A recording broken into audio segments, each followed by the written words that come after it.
Yes, my viewers and my subscriber,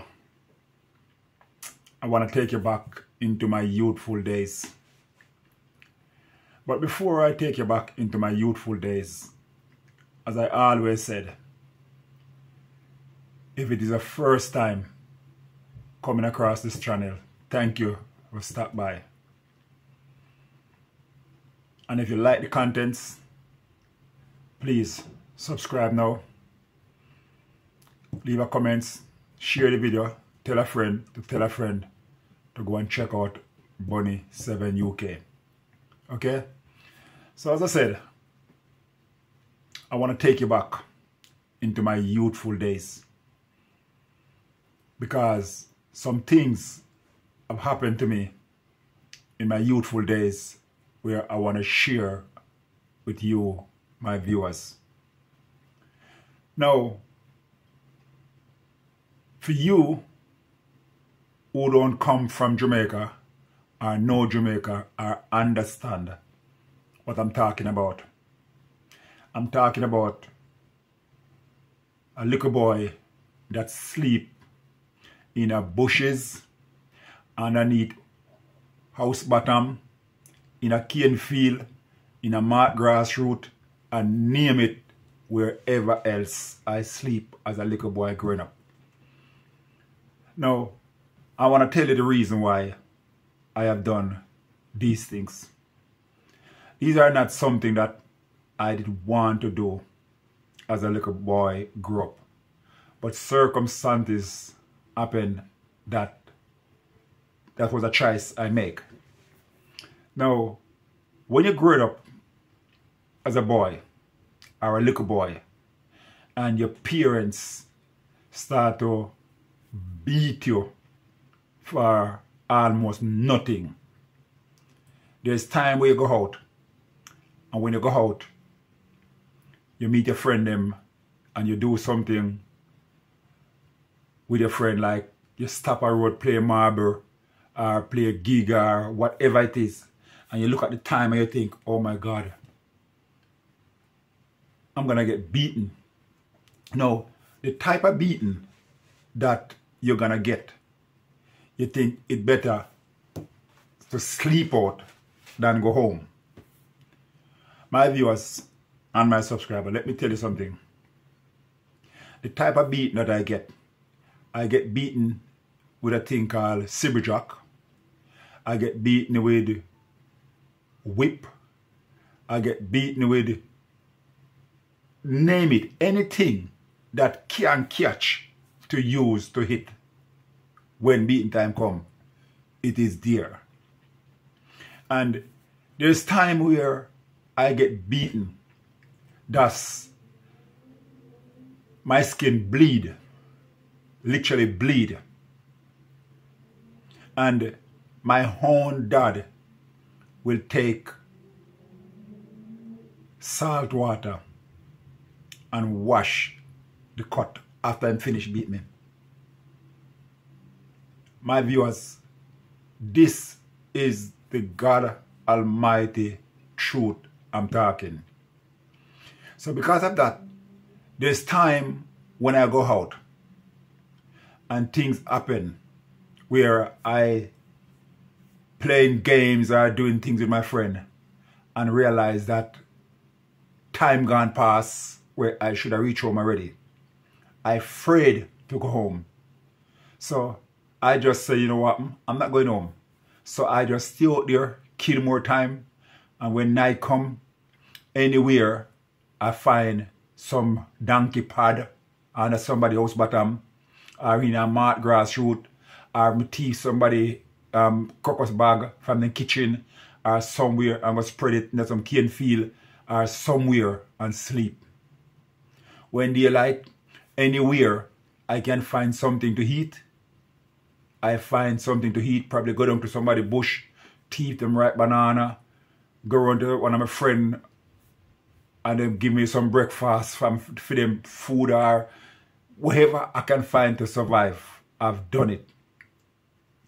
But my viewers and my subscriber, as a young boy growing up, I would say up to the age of 15-year-old, from about 8, 9-year-old coming up, I've been sleeping out in bushes and doing things.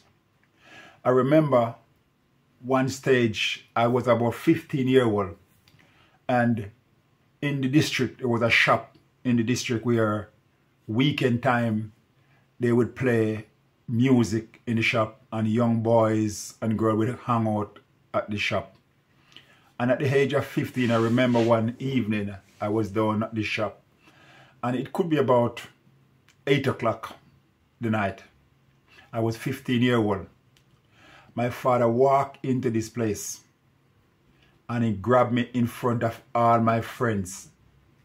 And my father dragged me straight home and bust my ass with some licks at the age of 15. Now, my viewers, tell me in the comments if that was you at that stage. Would you still remain living with your father, or would you run away? I remember one night I've done something and my father sent my own sister for the machete, and my father hold me down and put the machete at my throat, and my mother come up and shout and said, "You're gonna kill the boys." My father pushed my mother and take the belt and slap her across her back. My mother walked out of the house that night and she went to her parents' house and sleep because her parents was in the same district. My father beat me. I went to bed. My mother come back early in the morning and she called me. I get up.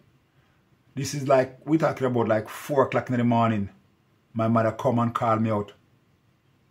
She took me away and she walked miles to another community, to my grandmother's house, through nights, bushes. When I get there and my mother tell my grandmother what happened, my grandmother said, "No, you're not going back home. You're staying here." Because of that, I spent 2 years with my grandmother and go to Trinity School from a place called Jones Pen. My viewers and my subscriber, these things I'm talking about, it happened for real. This is not a story. This is not a makeup. A lot of my lifetime, I run away from home. At the age of 16-year-old, I leave home completely and went from St. Thomas to a place called Mavis Bank in St. Andrew. I went to a fowl farm and I asked the man for a job at the age of 16. The man gave me the job. I pack up school, I leave home, and I went to do a living job. Because I decided that I wasn't gonna stay there and get beaten all my life. So from there, I work. From there, from one fowl farm to a pig farm, from there to another fowl farm, and my life till I end up in Kingston. I live in Coronation Market for a long time. I sleep in the market, on the stall. I push on cart and cart in Coronation Market for a long time. My life was ups and down. There is nothing that I don't do to survive in life. But one thing I can tell you, I try to live a clean and a decent life. I have never been to prison. I've get arrested twice in my life. I have never commit a crime the 2 times that I get arrested. It's not something I've done that caused me to get arrested twice. I was living a place in Kingston called Magura Gully. The police curfew the area. And I was doing night work, and the morning before day, just coming from work, the police curfew the area as I come home, and they said me thief a night and sleep a day. Them gonna lock me up. They carry me gun and lock me up and spend a whole day from one police lockup to another police lockup. That's another story to itself, another video to itself. But my viewers and my subscribers, my life wasn't easy growing up. But if I have to tell the whole of my story, my life story, it will long. But I managed to end up in Kingston, and I box about in Kingston from one thing to another. I push Ankiat, I sell Chisco Pop, I sell Sky Juice, I sell Gleaner, I sell Jelly Coconut, I sell Cane, name it. I sell everything and I do everything to survive because I never want to be a thief. Well, that's one thing I never want to do, is to be a thief.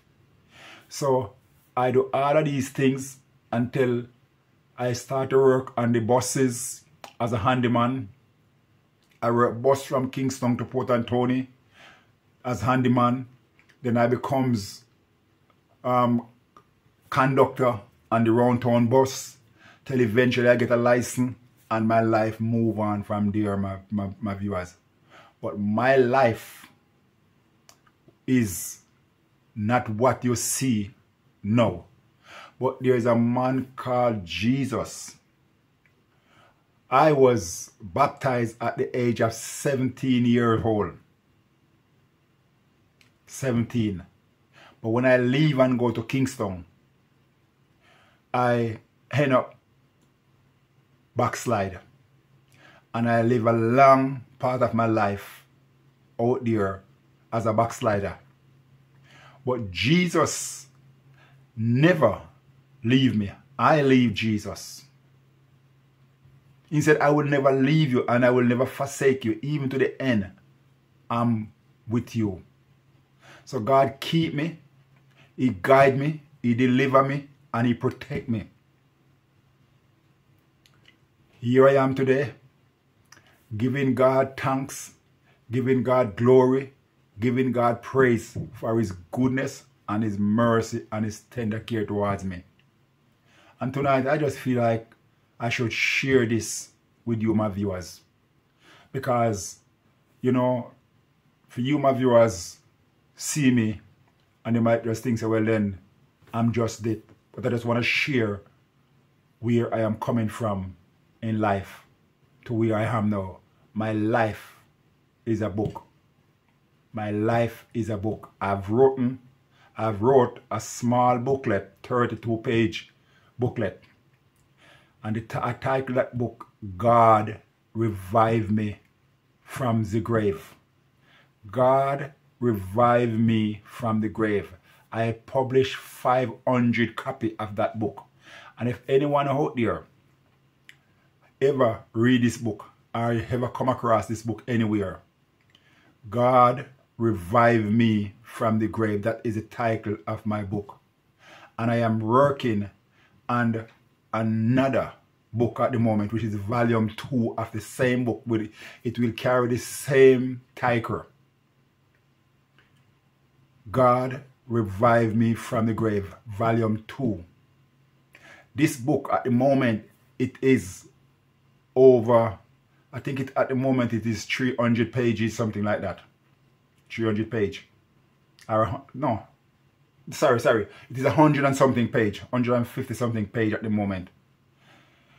I don't know how much it's gonna end up when it's finished, but I'm still working on that book at the moment. It's yes, over 150 pages at the moment.